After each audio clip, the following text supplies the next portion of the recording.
Okay, let's unpack this mating intelligence. You might be thinking, oh no, not another intelligence. Yeah, I get that. And honestly, with general, emotional, social, and who knows how many others floating around, you'd be forgiven for that reaction. Totally. But consider this. What if a lot of what we think of as, chemistry or finding the one actually has really deep roots in how our minds are wired, how they navigate the whole complex world of attraction and relationships? Exactly. That's the fascinating territory we're diving into today. It's amazing how our conscious and probably unconscious thought processes are just so tangled up in something as basic as choosing a partner. Right. It's not just about those initial, like, butterflies, you know? No, It's isn't about it? the strategies we use, often without even realizing it from that very first look, all the way to hopefully building something that lasts. Spot on. So for this deep dive, we've really immersed ourselves in Mating Intelligence Unleashed by Geher and Barry Kaufman. We're drawing out some key ideas from their research and also looking back at their earlier work. I think it was a Psychology Today article. That's right, yeah. That laid some groundwork. And to really set the stage, let's think back to Darwin for a second. We all know survival of the fittest, right? Mm-hmm. Standard stuff. But he also noticed something else, something really powerful: sexual selection. Yeah, and connecting this to the big picture, Darwin saw traits that seemed, well, kind of bad for survival, like the peacock's tail. Oh yeah, the classic example. It's huge, takes energy, makes them easy predator targets. Right. Seems like a terrible idea from a survival standpoint. But it evolved precisely because the peahens, the females, found it just irresistible. Think about that. A preference in one sex driving the evolution of this, like, seemingly costly trait in the other. So sometimes getting chosen as a mate is actually even more crucial, evolutionarily speaking, than just, not getting eaten. Pretty much. It's the psychological preferences, what potential partners find attractive, that can literally shape how a species evolves. That's a wild thought, isn't it? What we find hot today could have these massive ripple effects down the line. And it brings up competition, too. Not just against predators, but competition within a sex, intersexual selection. Right, we see it in animals all the time, stags locking antlers and all that. And it definitely plays out with humans, maybe more subtly sometimes. Think about how guys might casually mention our rival's job isn't going so well or something like that. Or maybe hint they're not that reliable. Exactly, and women might do similar things, maybe questioning someone's social grace or even their taste in clothes. It's all part of the mating dance. It's all part of the mating game. And yeah, when you look closely, you see these strategies popping up everywhere. Absolutely. So the mission for this deep dive is to really pull out the core insights about how our minds, our thinking, both conscious and maybe not so conscious, are the real engines behind our mating lives. Consider this your shortcut, maybe, to getting a grip on this really intriguing bit of psychology. Okay, so let's get into the heart of it. The nature of mating intelligence itself. Right. So it's true that social intelligence, emotional intelligence, they give us some clues about navigating relationships. They're related. But they haven't really zoomed in on the specific challenges, the dynamics of finding, and, importantly, keeping a mate. And that's where mating intelligence comes in, right? Yeah. It's like the offspring of evolutionary psychology Looking at our deep, evolved behaviors. and the study of intelligence. Yeah. How our brains actually process stuff and solve problems. And mating intelligence just applies those cognitive skills specifically to, romance, reproduction, all that. Okay, so how does it work? Well, what's interesting is it seems to operate on a couple of levels. First, you've got what they call mating mechanisms. Mechanisms, like built-in tools. Kind of. There are ways of noticing and processing information that's relevant to mating, like Yeah. quickly sizing someone up as a potential partner. Almost like a specialized radar, scanning for cues. Yeah, something like that. Picking up on subtle things that might signal compatibility or lack thereof. Okay. And the other level? That's courtship displays. This is all the stuff we do, consciously or maybe not, to signal our own desirability. So this is the advertising part. Exactly. We're all subtly, or sometimes, let's be honest, not so subtly, advertising our best qualities to attract potential mates. Makes sense. So let's dig into how our thinking, our cognition, is working even in those first moments of attraction. Yeah, it turns out we're often quite consciously sizing up our own mate value. What do I bring to the table? Right, doing a mental inventory. And then comparing that to the perceived value of the people around us. Oh, absolutely. We've all been there, haven't we? That internal checklist kicks in, maybe thinking about your job, your humor, your friends. Your potential as a parent, even. Yeah. And then you're looking at the other person. Are they kind, Yeah. funny, Yeah. ambitious? What would they actually be like long term? It can feel surprisingly analytical, can't it? Even when you've got those early sparks flying. Definitely. And it doesn't stop with just thinking about it. No way. We then actively try to showcase our own worth. Think about those opening lines we use. Some good, some Ah, definitely not so good. yeah. But it also includes how we project charisma, our wit, our intelligence, even how compassionate we seem. These are all ways we consciously or sort of semi-consciously display what we offer. Putting your best mental foot forward, essentially. Right. And here's where it gets really interesting. Even once you're in a committed relationship, your cognitive resources, your brain power, still plays a big role. How so? Well, research has shown that when our mental energy is low, like when we're tired or stressed, Yeah. it actually becomes harder to resist the temptation of attractive alternatives. Really? So being tired makes you more likely to stray or think about it. That's what some studies suggest. When your brain's fatigued, those self-control mechanisms can weaken. They found that people in relationships who were mentally tired were more likely to, pay attention to attractive other people, maybe even consider asking them out, and reported a higher chance of infidelity. So keeping those mental batteries charged might actually be important for keeping a relationship stable. It certainly seems plausible. Maybe doing that Sudoku is good for your love life. Uh-huh. Okay, let's shift gears a bit and talk about creativity. This is a real eye-opener for me in the sources. Yeah. Apparently, just the thought of mating can be this incredibly powerful boost for creativity, especially in men. It's fascinating, isn't it? The research shows this mating motive can actually push men's creativity harder than even like offering them money. Wow, really? Yeah, and they measured this with objective creativity tasks, not just asking people how creative they felt. It seems that drive to attract a partner can really ignite something in the brain. So creativity is like a biological flex, showing off your good genes. That's a good way to put it. A dazzling display that kind of shouts, good genes, maybe louder than a CV ever could. That's a key idea here. Our artistic side isn't just a hobby. It might be a primal advertisement. And this fits perfectly with Jeffrey Miller's theory, right? Mental courtship displays. Exactly. He argues that uniquely human creative stuff, poetry, music, storytelling, even sharp wit evolved, at least partly because it was sexually attractive. So it wasn't just about survival skills, it was about impressing potential mates. Right. From a Darwinian viewpoint, if being creative makes you more likely to reproduce, those created genes get passed on. Mating success can trump plain survival sometimes. And the evolutionary logic for why creativity is attractive? It makes sense, doesn't it? Well, the brain is incredibly complex, right? So being able to produce something novel, engaging, creative, it might signal underlying cognitive fitness, good genes. Like saying, hey, look what my awesome brain can do. Imagine our kids. Something like that. And David Buss's huge cross-cultural studies back this up. Intelligence is almost universally desired in a mate, second only to kindness. And creativity is right up there, too, across cultures. Yep.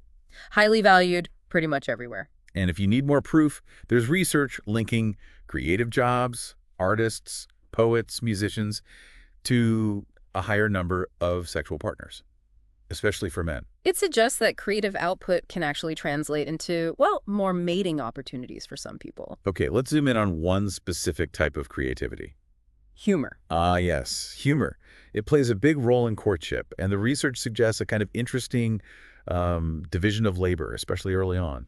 Yeah, it seems like men tend to be the ones telling the jokes more often in those initial chats, right? I'm just generally in social situations. That's the general finding. And this is crucial, both men and women really value a sense of humor in a partner. Absolutely. Everyone likes someone who can make them laugh. Definitely.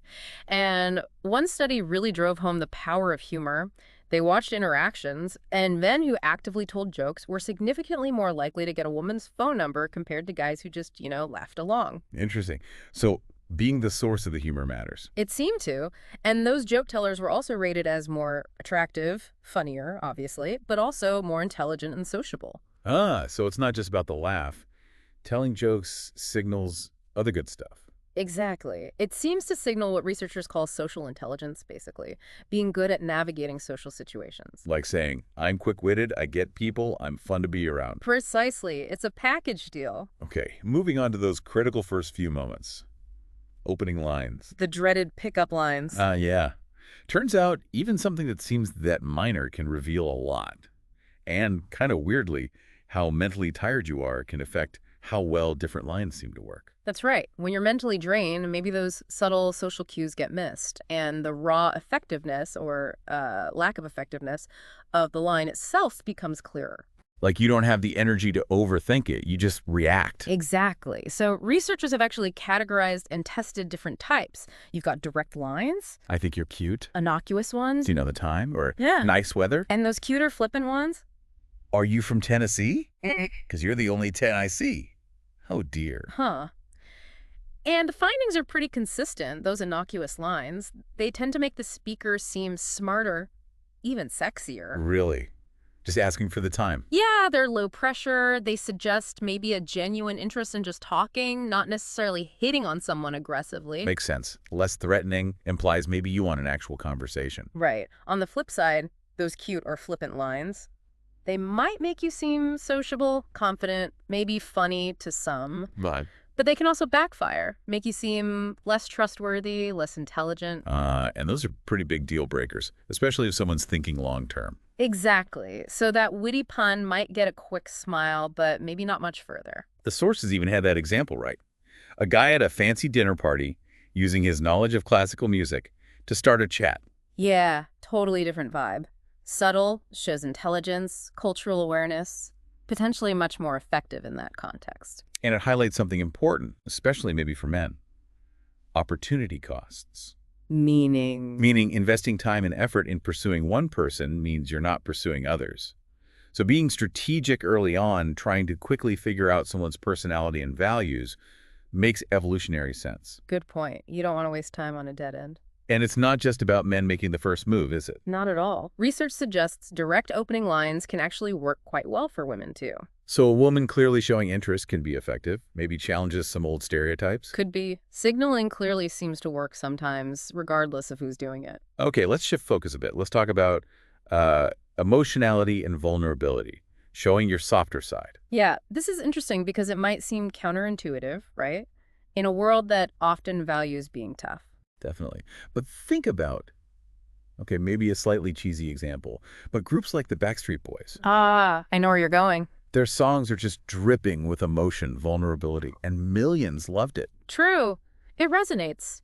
And maybe that display of emotion signals things like openness, empathy, a willingness to connect deeply. There's actual research on this. Yeah. Studies found that when people were prompted to think about long-term relationships, both men and women tended to display more musicality.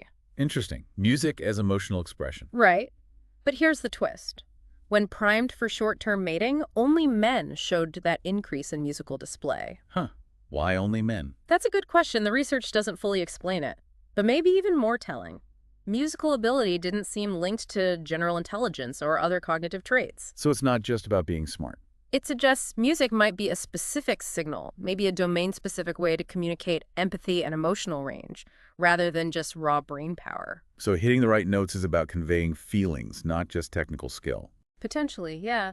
Now, thinking about creativity more broadly, it's not all equally attractive, is it? No, it seems different types have different levels of sex appeal. What the research suggests is that ornamental aesthetic, creativity, Wow. visual arts, music, poetry, tends to be the most universally appealing, especially to women. Seen as more direct signal of those good genes, maybe. That's the thinking.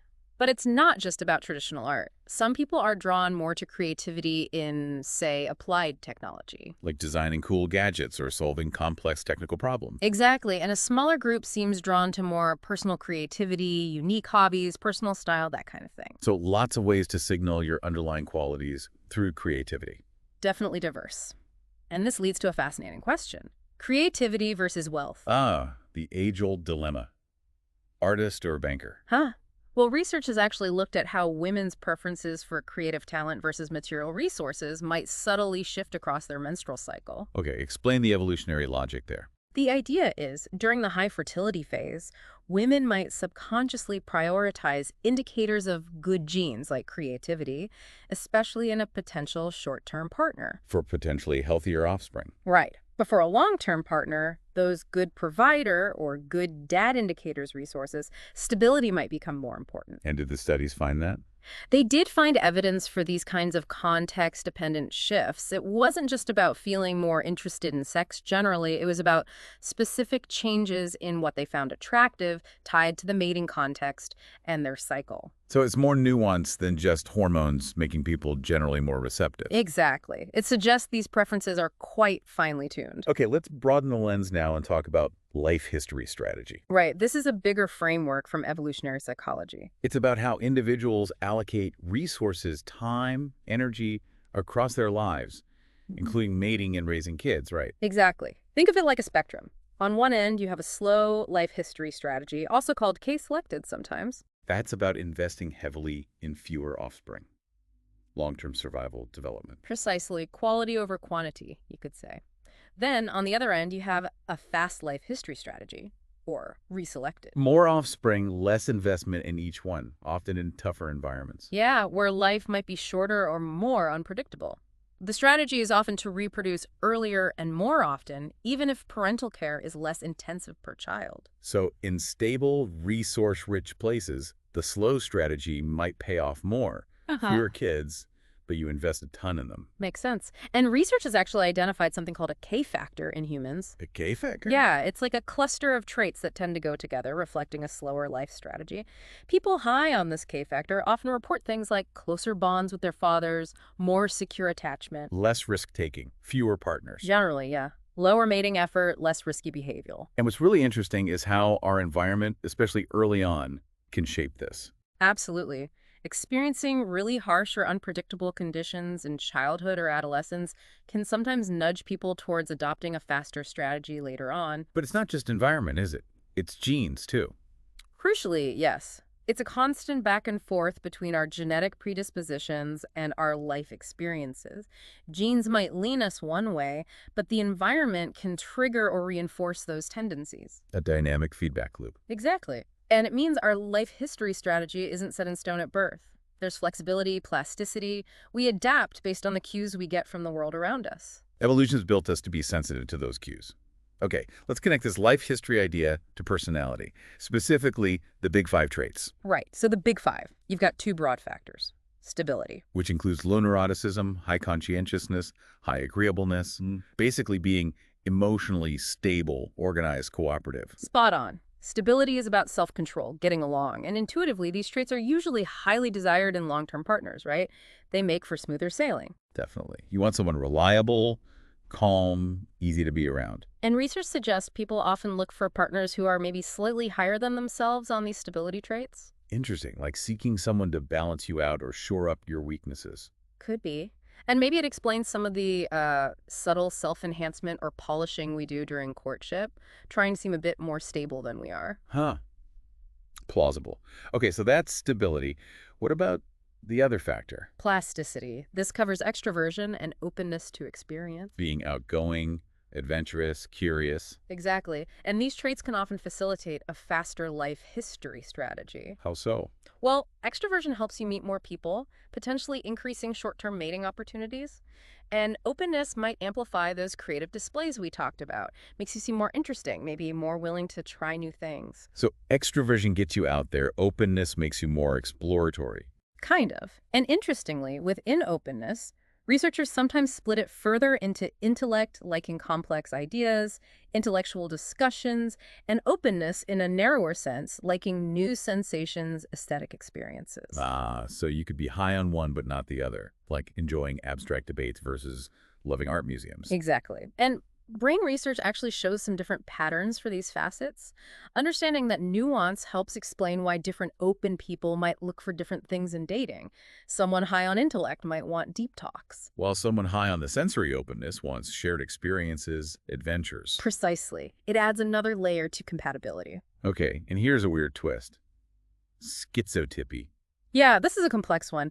Schizotypy involves some unusual thoughts or perceptions, but it's not full-blown schizophrenia. Right. And some studies suggest a potential link between schizotypal traits and short-term mating success. Why would that be? The speculation often ties back to creativity, which can be associated with some aspects of schizotypy, or maybe a certain unconventionality is attractive in a short-term context for some people.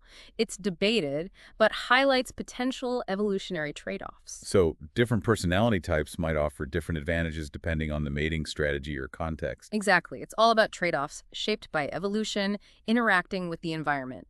Our personalities aren't random. They likely have deep evolutionary roots. Now, personality is huge, obviously, but it's not the only thing driving attraction, right? Definitely not. Biology plays a big role too, especially hormones. How do hormones influence things? Well, some research suggests that, at least initially, when it comes to the systems related to testosterone and estrogen oxytocin, opposites might sometimes attract. Interesting. But does that initial hormonal pull predict long-term happiness? Not necessarily. That's a key point. What draws you in initially might be very different from what keeps a relationship strong and satisfying down the road. And we can't forget physical attractiveness. Absolutely not. Its impact is undeniable, influencing everything from salaries to how competent people think you are. And it could even create self-fulfilling prophecies, can it? Yeah, that classic study is amazing. Men who thought they were talking to an attractive woman on the phone actually behaved more warmly, more engagingly. And that, in turn, made the women sound more positive and likable to independent raters. Exactly. Even though the raters never saw the women, it just shows how much our expectations shape reality in social interactions. Powerful stuff.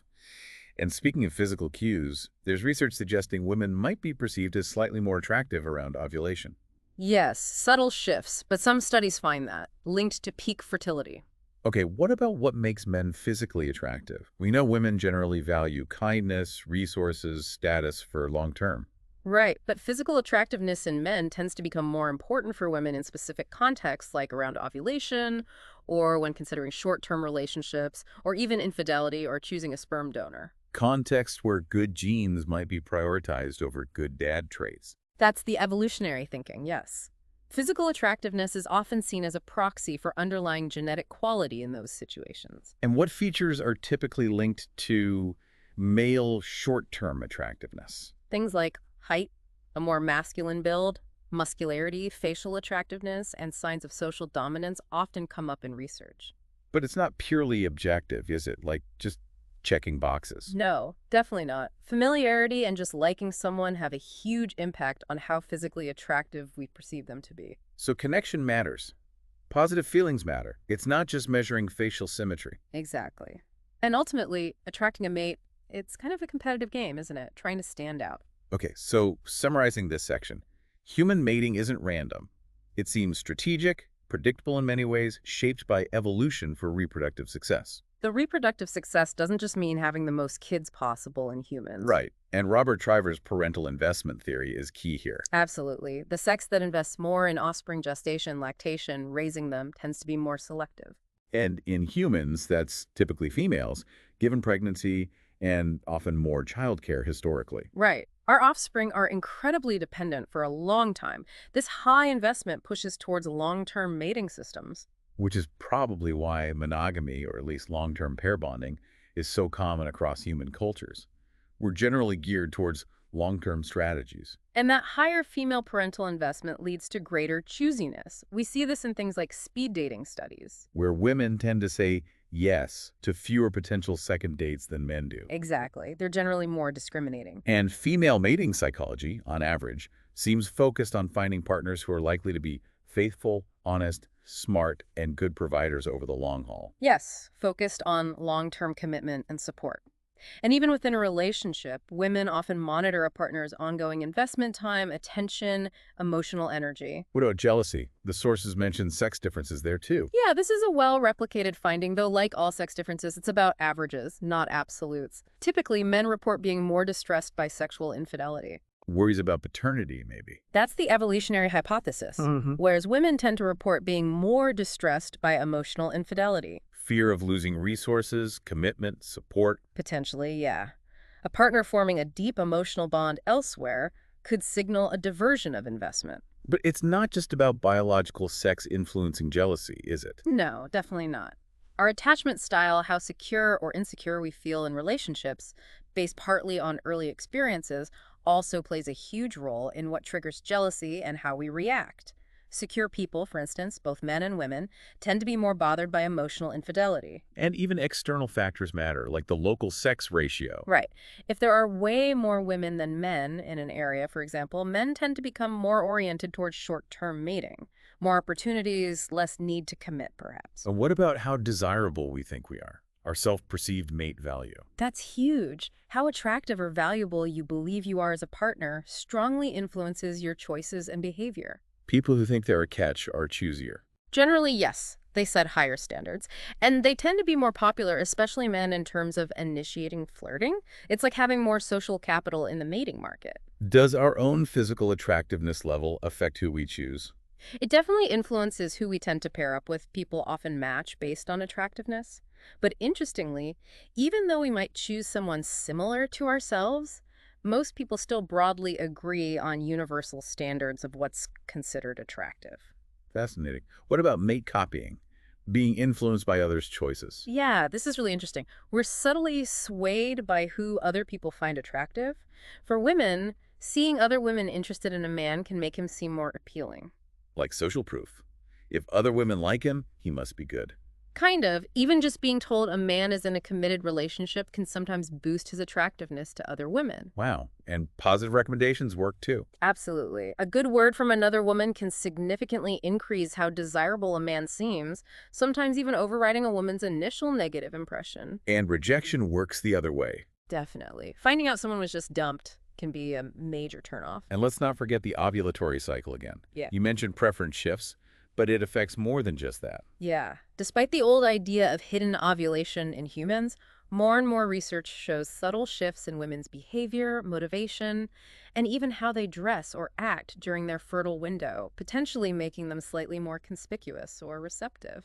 So ovulation isn't totally concealed after all? Doesn't seem to be, no. There are subtle cues. Okay, we need to address a really important and sensitive topic now. The dark side of mating, including sexual coercion. Yes, and it's absolutely crucial to state up front. Sexual coercion, rape, any non-consensual sexual act is illegal, it's immoral, and it should never, ever be excused or condoned, full stop. Absolutely. Unambiguous. The sources we looked at do discuss arguments from evolutionary biology, sometimes using non-human examples, Like the scorpion fly example often comes up. where, under very specific, desperate conditions in some species, behaviors that resemble coercion might occur as a kind of last resort reproductive tactic. Right. But, and this cannot be stressed enough, exploring these biological arguments scientifically does not justify or excuse this behavior in humans in any way, shape, or form. No. Understanding potential underlying factors is different from justifying the act. Exactly. Understanding mating intelligence, the psychology involved, might potentially offer some insights into factors contributing to such acts, or perhaps help us understand how to better detect or avoid such situations. But the moral and legal lines are absolute. Agreed. So, moving on from that crucial point, the takeaway seems to be there's no single best way to mate for humans. Not at all. It's incredibly complex, depends on the individual, the culture, the specific situation, highly context dependent. And our minds, while amazing, aren't perfect calculators. They have biases. Oh, definitely. Think about the fundamental attribution error. That's where we blame someone's personality for their behavior and ignore the situation. Exactly. We overemphasize internal traits for others, underestimate situational pressures. That can massively color how we interpret a potential partner's actions. And we also do cognitive dissonance reduction, Hey. justifying our choices after we make them. Yep. If you've invested a lot in a relationship, you might unconsciously minimize the negatives to make yourself feel better about it. Affects how we see current and past partners. What about how accurately we guess what the other sex wants? Ah, interesting research there. It's a mix. We have some accuracy, but also clear biases. Like what? Well, men seem slightly better at guessing women's long-term relationship desires, Okay. while women tend to be more accurate at guessing men's short-term sexual interests. Huh. And there's that bias women sometimes show. Yeah, the potential males are always pigs bias, as some researchers crudely put it. Sometimes women overestimate how much men are only interested in sex, regardless of the context. Interesting cognitive pitfalls. What about theory of mind? Crucial concept. It's our ability to understand that other people have their own minds, thoughts, feelings, beliefs, intentions separate from our own. Essential for any social interaction, really. Absolutely. And especially for mating, you need to be able to figure out what your potential partner is thinking, feeling, intending. While other animals show bits of it, humans have taken it to a whole new level. Our capacity to mentalize is key for trust, intimacy, everything. Totally. And just to loop back briefly to schizotypy, one very speculative idea links its potential short-term appeal to theory of mind. Oh, The theory suggests, again highly debated, that some traits linked to schizotypy might signal a genotype that could produce offspring requiring less intense maternal mind reading or emotional resources. Very out there, but shows the complex angles being explored. okay. And deception. That's part of the mating game, too. Seems to be. Both deceiving others and maybe even deceiving ourselves sometimes. Exaggerating the good stuff, hiding the bad. Pretty much. To attract mates, beat rivals, get sexual opportunities, maybe even hold on to a long-term partner. Think of the classic example. Flashing wealth you don't really have. Like renting a fancy car for a date. Costly signals, potentially false ones. Exactly. And we all know how hard it can be to detect deception in a romantic partner, especially when emotions are involved. Definitely. Okay, let's tackle the big one. The nice guy debate. Yes. Do nice guys finish last? Okay. The short answer is, it's complicated. It really depends on how you define finishing number of partners, relationship quality, and the specific context. So no easy answer. Not really. Some research suggests guys who fit the more assertive, maybe even bad boy stereotype might have more short-term success, more partners. Why might that be? Several potential reasons. They might simply pursue short-term flings more actively, maybe sometimes using more manipulative tactics. Often they display high confidence and a bit of unpredictability early on, which some people find exciting. But wait, does that mean women are actually attracted to aggression or manipulation? Generally, no. That's a common misconception. The attraction isn't usually to the negative traits themselves, but maybe to the confidence, the excitement, the challenge, or the perceived dominance that sometimes comes packaged with that persona, especially initially. It's vital to distinguish nice from passive. All right. Absolutely crucial. Being kind and decent isn't the same as being a doormat. Assertiveness, having boundaries, that's still important and attractive in healthy relationships. Niceness without backbone isn't the goal. And people's preferences vary hugely anyway. Massively. Lots of people, men and women, strongly prefer kindness, empathy, warmth, especially for long-term partners. Your own orientation towards casual sex sociosexuality also influences who you find attractive. Societal factors matter too, like sexism. Yes, things like benevolent or hostile sexism in individuals can affect how they perceive and react to different courtship strategies, like assertiveness versus deference. So any tips for the genuinely nice guys out there? The general advice often involves maybe dialing down excessive eagerness or neediness, being a bit more playful and less predictable, and definitely being more assertive about what you want and who you are. Be nice, but not boring or passive. Something like that. Confidence and clear communication go a long way. Okay, so we've covered a ton of ground. What are the real-world applications of understanding all this mating intelligence stuff? Well, one obvious place is sex education. How so? Instead of just teaching plumbing anatomy, contraception, STIs, incorporating these evolutionary and psychological insights could give young adults a much richer context, help them understand why they feel certain ways, the strategies at play, and make more informed adaptive choices. Makes sense. Frame the biology within the psychology and evolutionary context, Exactly. And it can be incredibly useful in psychotherapy, too. helping people understand relationship problems. Yes.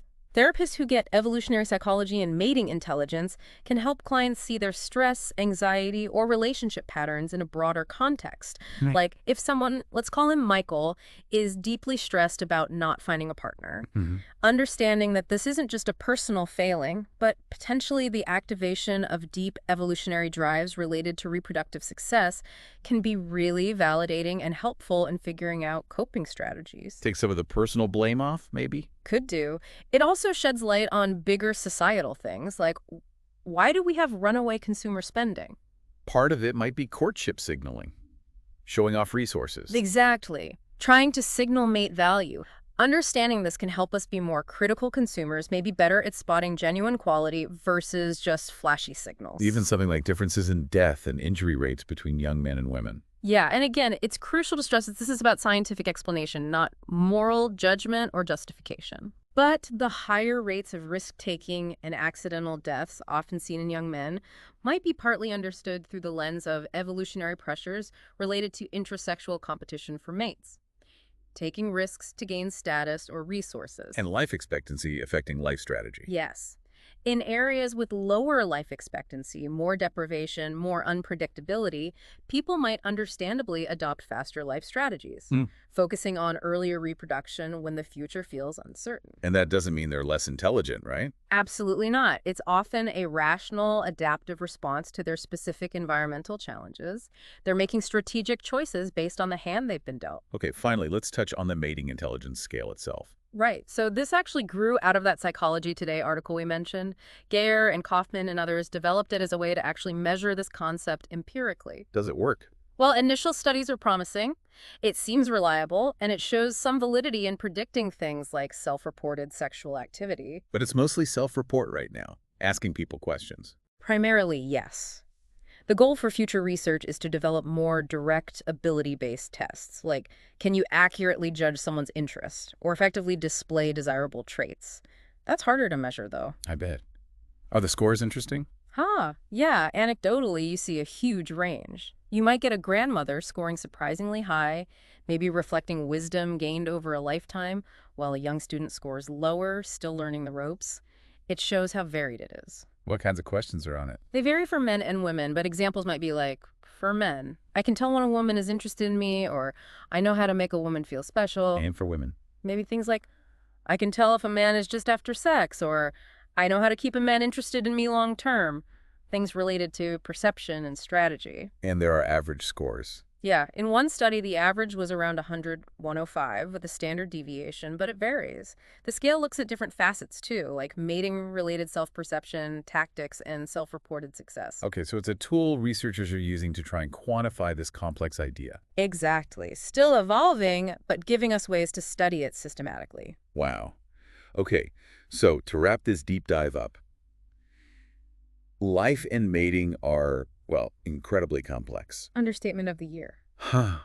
But understanding these cognitive processes, this whole domain of mating intelligence, it really does seem like it can be helpful.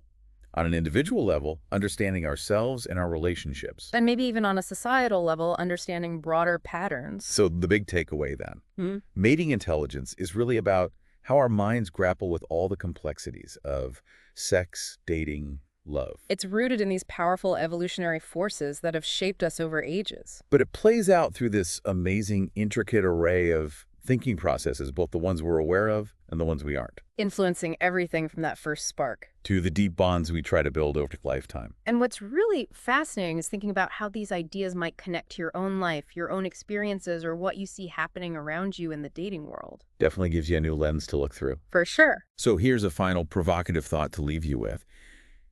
Given this incredibly complex dance between conscious thought and unconscious drives in our mating lives, how much are we really aware of the deep down reasons behind our romantic choices? Ooh, that's a good one. Definitely something to chew on long after this conversation ends. Indeed. And if you found this intriguing, we definitely encourage you to dive deeper into the topic. Maybe even check out that mating intelligence scale online if you're curious.